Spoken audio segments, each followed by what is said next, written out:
And then you can go. Thank you very much. And then some.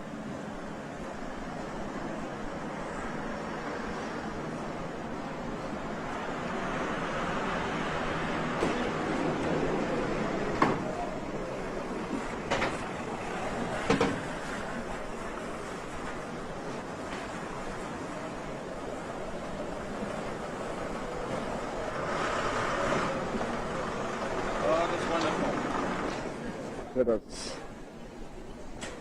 in front of the Holy Trinity Church.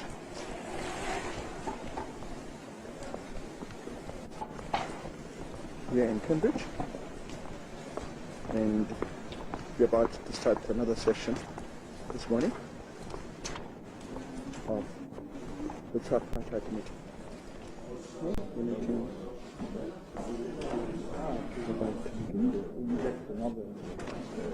Partners,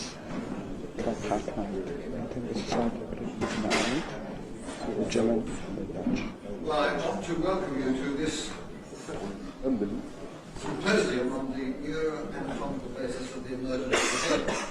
I was told to do an impossible thing. I was told to make a speech, and I looked at the schedule, and there's no time for any of those things.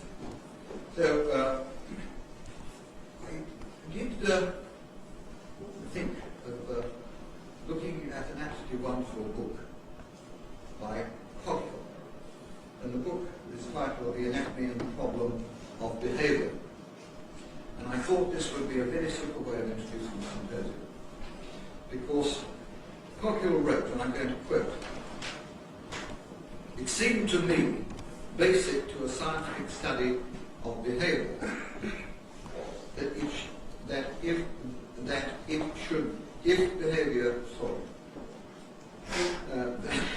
that should behaviour develop in an orderly manner, there should be a corresponding order of development structurally and functionally in the nervous system. The development of behaviour should offer a new basis for the interpretation of nervous structure and function, and the development of the nervous system should throw new light on the problems of behaviour." Cargill wrote that in 1929. It was an extraordinary, prescient set of remarks, and I'm absolutely certain that were he been present today, he would not only realise that expectation was fulfilled, but he would be delighted in what he would hear. I hope.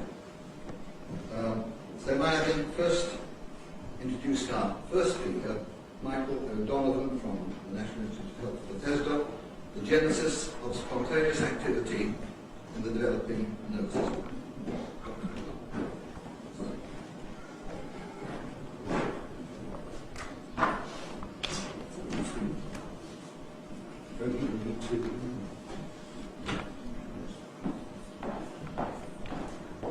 The mouth isn't open yet, so it doesn't eat. Now, I think it's a common mechanism. I mean, this is a very small animal, so it's very awkward to study things to do with its actual movements, which are also very fast. But I think the simplest proposal is that because of the distribution of muscle along the body, if it contracts faster, there's less time for relaxation between each contraction. And because of the distribution, for some reason, that tends to put the animal's hair up. So I think it's just one mechanism. So if you frog and newt embryos, it increases the probability of swimming, but doesn't see glycine or releasing glycine as well as a camel. The other question is that, if I understand correctly, when the tadpole fires in one direction and then goes, as it were, straight, so to say, and then it may spiral in another direction. My question is whether there's any systematic patterning of the spiraling. Does it spiral one way and then may or may not spiral the same way? Or not that we noticed, but we haven't looked at that in great detail. Thank you. Well, we now have a break, and would you please come back at 10 for the next part?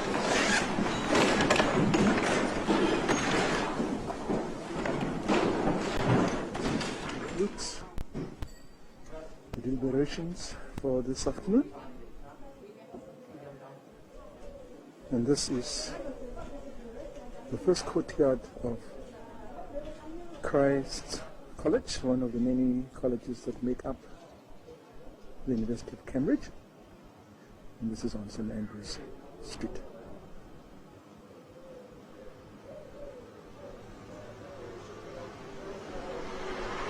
All the lawns are mounted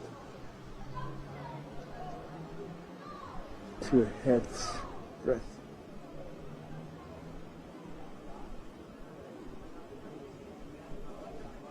Colleges are closed for summer, but open to visitors to peruse. And all of them opened by a wooden hatchet directly into the main street. And this is plan of Christ's College, Cambridge.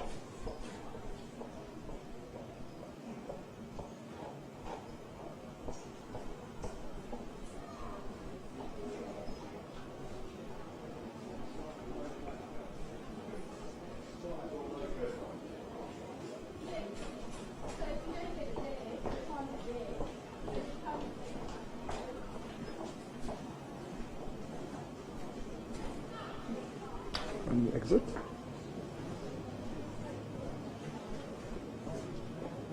college,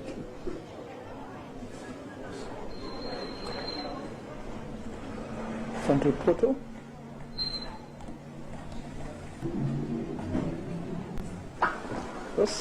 that's immediately outside St. Andrew Street,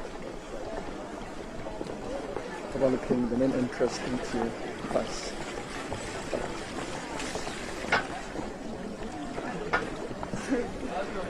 Very medieval indeed.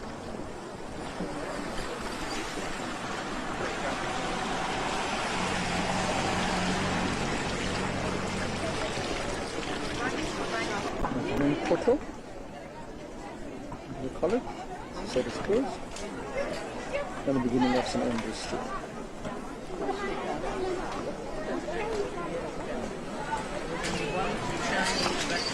Behind every time you turn your head this way.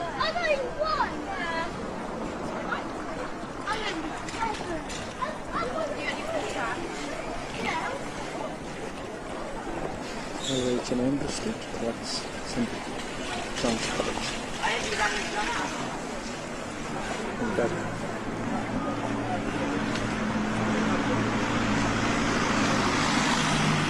into the portal of Christ's College. 7 o'clock, and we are back at St. John's College, and the banquet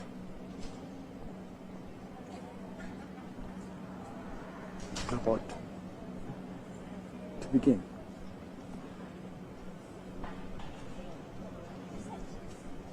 And there are all the people moving towards the reception. The dinner reception is taking place here. That's called the chapel court.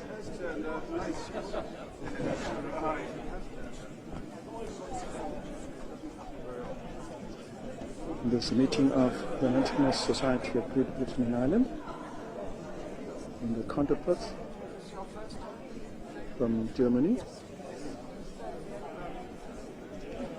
and Netherlands in front of the chapel, the chapel court, the chapel yard.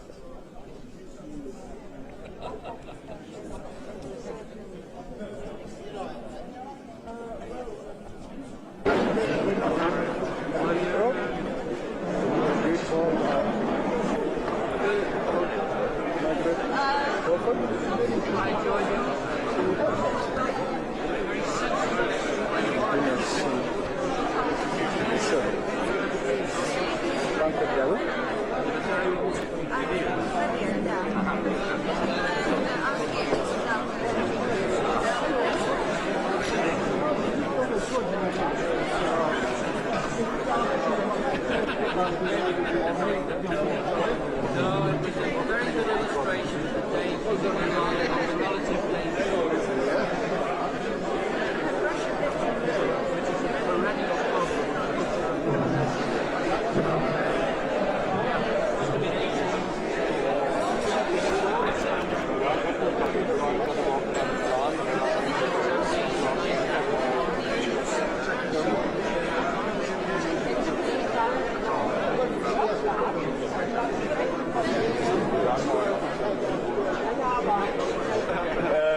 do have is the impact is better. So you lose so little more time.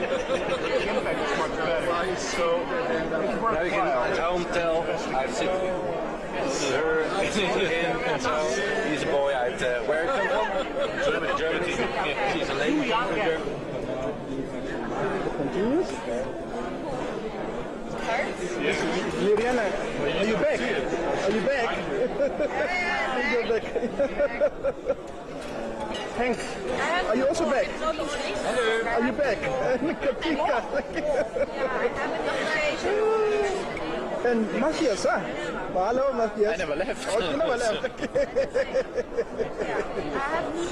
Hi. You're all the way down. Steun van de farmaceutische industrie. Daar hebben ze dus 10 tot 15 minuten tussen de Back again with you. food is very nice. There you go. You get some sauce. Okay, come on. I just put it on video. You can show it to the children. We'll be very happy. Yes, absolutely. My father get good food. Food. Nice meal. Yes, I Good do. food. Friday control. Goedemorgen. Nou, die band is leeg, mate. Kom. You're very kind. Thank you.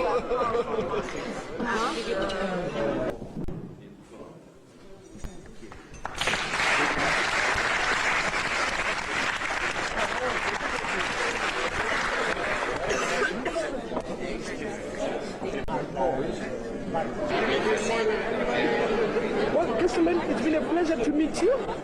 Thank you very much. Short briefing about research.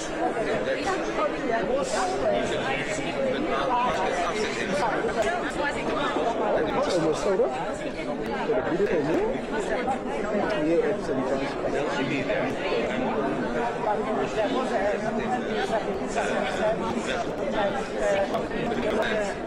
Harris, chairman of Anatomical Secretary of Public Affairs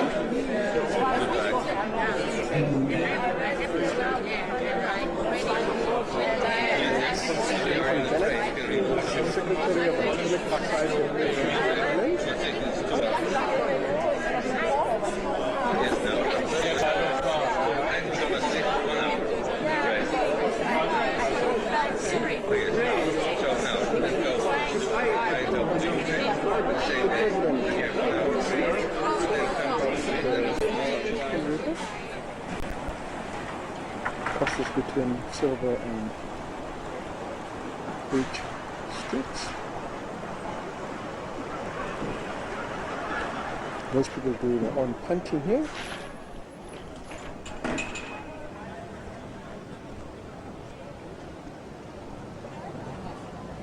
Fishing is allowed as well. And this is Mill Lane, joining Pembroke Street. And in front of this park are the beautiful grounds of Queen's College, Cambridge.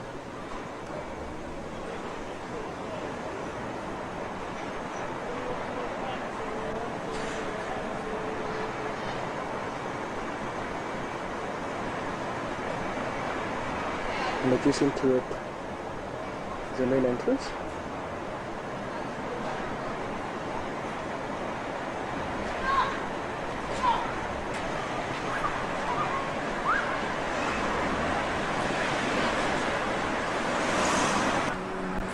And all these grounds behind the colleges, the Queen's College program is referred to as the decks.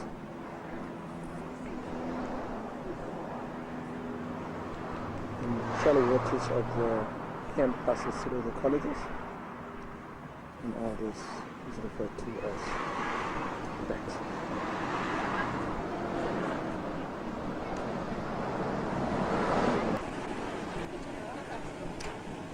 Another entrance. The Queen's College.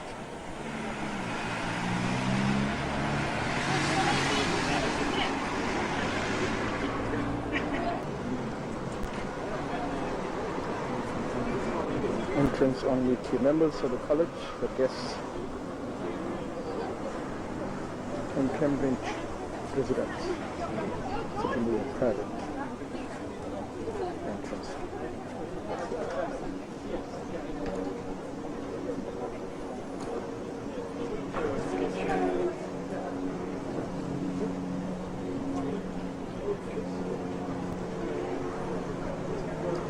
And on the banks of the Cam River with Punts actively displaying their techniques.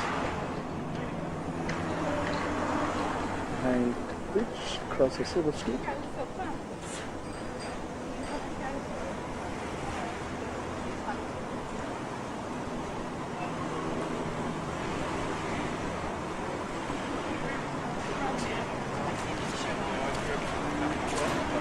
That's for you planters.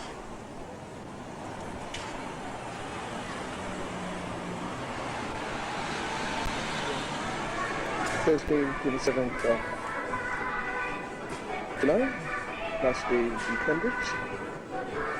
We're now on 30 Curie Lane. It joins Sydney Street to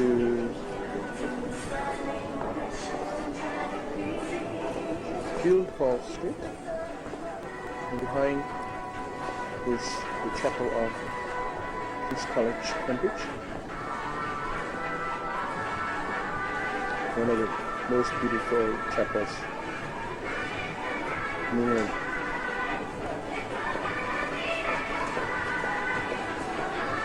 It's one of the busy streets, lanes rather. Particular. In the foreground of the chapel is the Church of St. Mary the Great, overlying the fruit and vegetable market, and back into Particular Lane.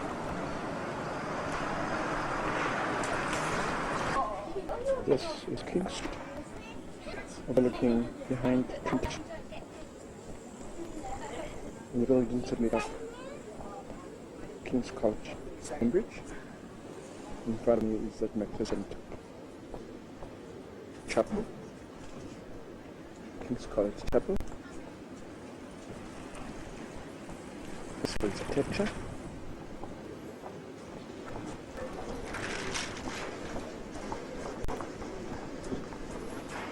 And magnificent escape of King's College, Cambridge, on King Street. Again, another view alongside King Street, King's College, Cambridge, the famous chapel in its glory. The main entrance into the college, alongside King Street.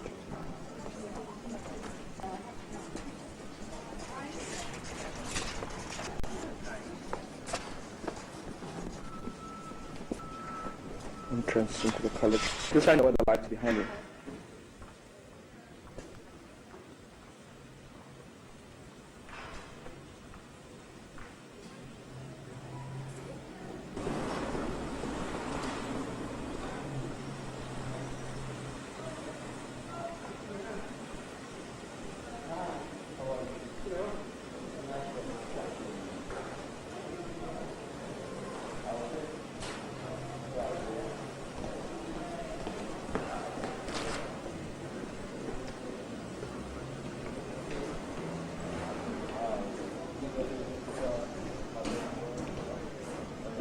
So grounds overlooking King Street.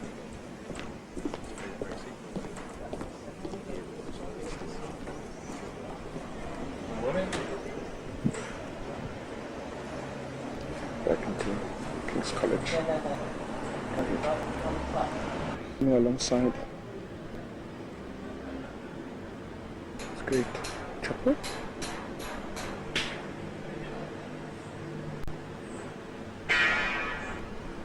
On the north gate. See?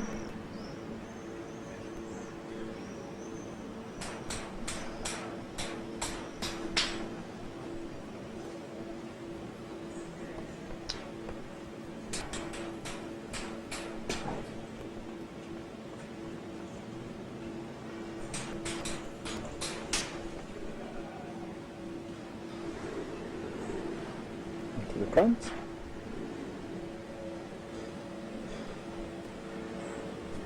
Of King's College.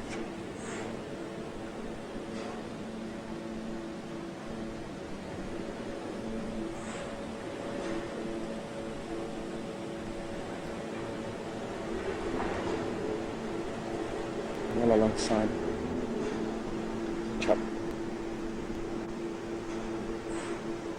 There is the great church, University Church, alongside in the grounds of King's College.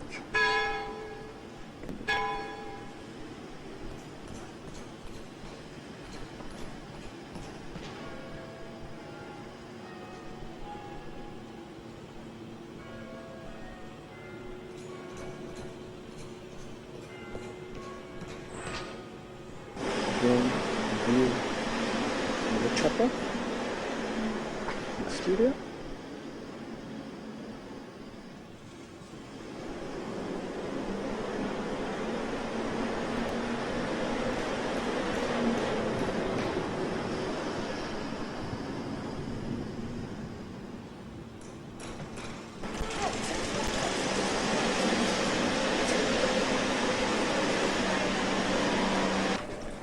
Once again, have a look at King's College, Cambridge.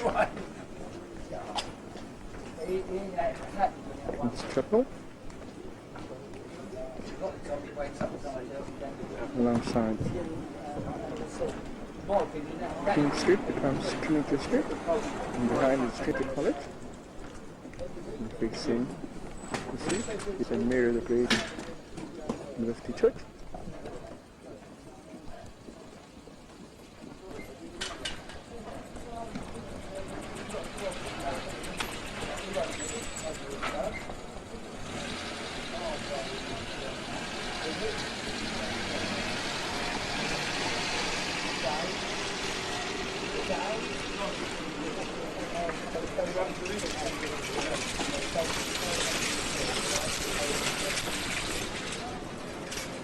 Undergoing restoration.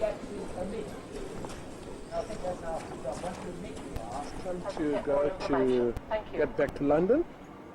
We are here at Cambridge railway station. This train is coming from Stansted, heading all the way to King's Lynn.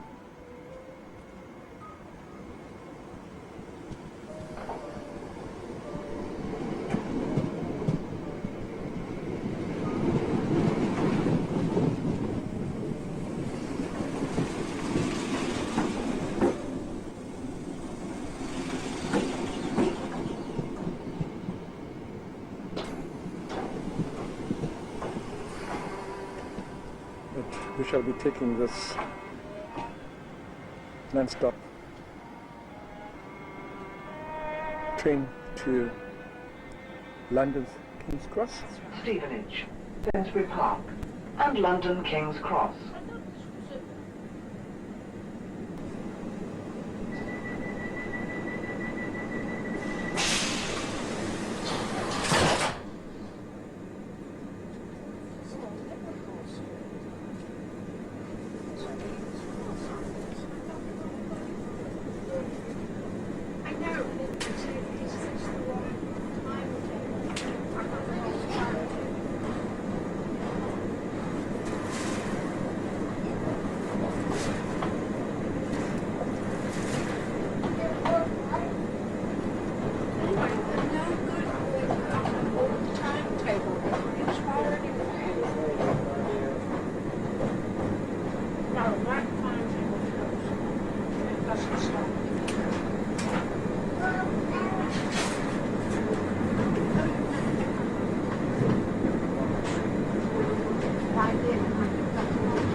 station is London King's Cross. Final approach to London.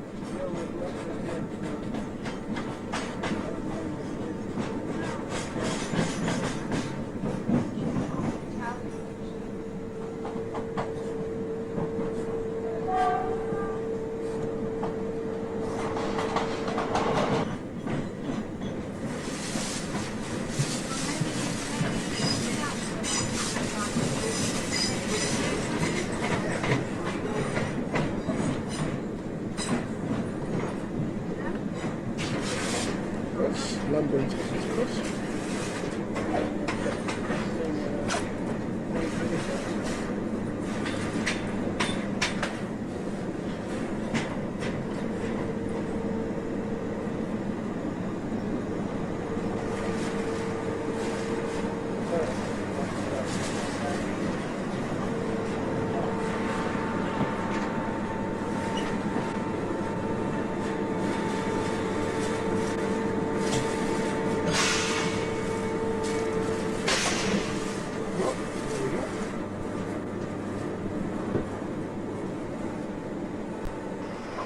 In London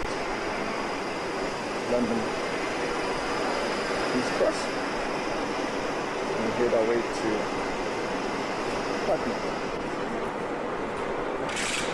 And the underground.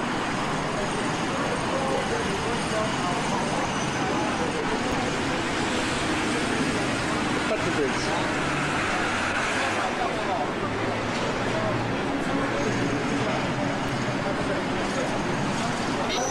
Putney Bridge.